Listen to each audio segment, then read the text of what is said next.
ना भी नहीं आता, मैं तो संपूर्ण रूप से आपके ऊपर आश्रित हूं। तो जैसे माँ उस बच्चे के लिए व्याकुल होकर भागती है, वैसे ही भगवान भी उस बच्चे का विशेष ध्यान रखते हैं। और हे भक्ति महारानी, चाहे जिसके पास कोई भी व्यवस्था ना हो, कोई भी जानकारी ना हो, लेकिन आप जिसके हृदय में हो, भगवान उस जीव के वश जरूर होते हैं।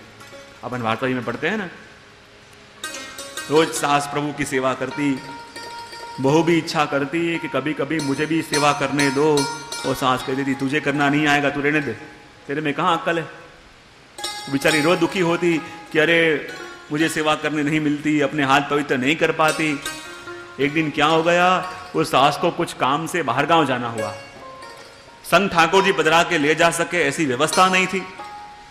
बहू को सौंपते उसका मन नहीं चल रहा था, उसको कुछ आता नहीं है, कोई जानकारी नहीं, अब करे क्या।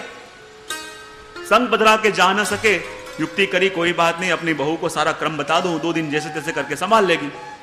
बहू को बताया, देख बहू मैं जा रही हूं, ठाकुर जी का ध्यान रखना, सुबह इस तरह घंटानाद करके ठाकुर जी को जगाना, ऐसे ठाकुर जी को मंगल भोग धरना, ऐसे ठाकुर जी को फिर स्नान करवाना, ऐसे अंग वस्त्र करना, ऐसे ऋतु अनुसार ठाकुर जी को वस्त्र श्रृंगार धराना, फिर फूल के माला जी धराना, फिर ठाकुर जी को आरसी दर्पण दिखाना, और दर्पण में ठाकुर जी का हंसता हुआ मुख देखना, बाद में ठाकुर जी को राजभोग धराना, पूरा क्रम समझा दिया।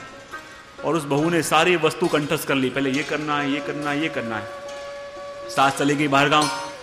दूसरे दिन बहू उठी, जैसे सास ने कहा था वैसे ही 3 बार घंटी बजाई, ठाकुर जी को जगाया, ठाकुर जी के मंगल भोग धरे, फिर ठाकुर जी को स्नान करवाया, फिर ठाकुर जी के वस्त्र श्रृंगार धरे, ठाकुर जी को फूल की माला धरी, और जैसे सास ने कहा वैसे दर्पण दिखाया।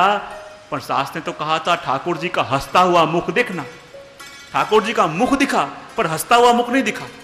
अब उसे चिंता होने लगी, निश्चित मेरे से कोई गड़बड़ हुई है, निश्चित कहीं भूल हुई है।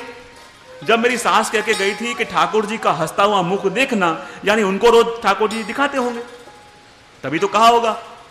और आज मेरे आगे ठाकुर जी क्यों नहीं हंसे, निश्चित मुझसे कोई गलती हो गई है। फिर से ठाकुर जी के श्रृंगार बड़े करे, फिर ठाकुर जी के वस्त्र बदले, ठाकुर जी को फिर से स्नान करवाया, फिर नए वस्त्र, फिर नए श्रृंगार, फिर नए फूल के माला जी, और फिर दर्पण दिखाया, लेकिन मुख दिखा, हंसता हुआ मुख नहीं दिखा। विचार करने गए कहां गलती हो रही है। स्नान कराने को कहा था, ठंडे जल से कहा था कि गर्म से कहा था, शायद ठंडे से कहा होगा। ठंडा जल लेके आई, ठंडे जल से ठाकुर को स्नान करवाया, फिर अंग वस्त्र किया, फिर ठाकुर जी को नए वस्त्र श्रृंगार धराए, फिर माला जी धराई, दर्पण दिखाया, लेकिन मुख दिखा, हंसता हुआ मुख नहीं दिखा। विचार करने लगी, अरे ठाकुर जी का हंसता हुआ मुख क्यों नहीं दिख रहा, क्या मेरे से नाराज हो गए।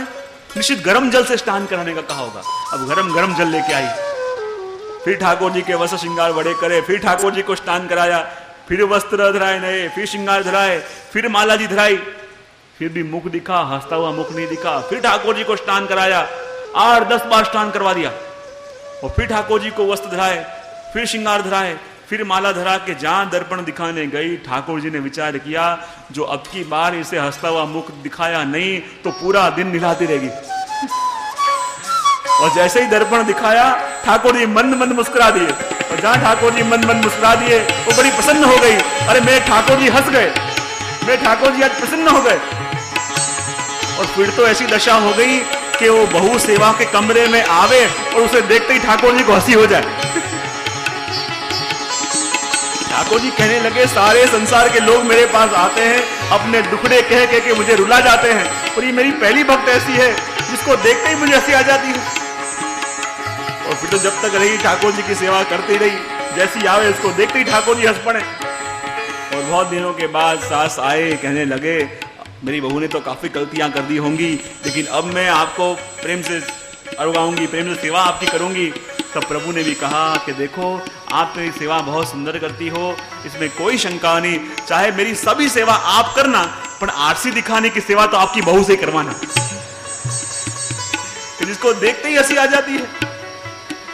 क्योंकि सारे भक्त जा जाके प्रभु को अपने दुखड़े कह कह के रुला के आते हैं, पर ऐसे शायद ही कोई भक्त होते हैं कि जो प्रभु के शरण में जाते हैं और जिसको देख के प्रभु को प्रसन्नता होती है।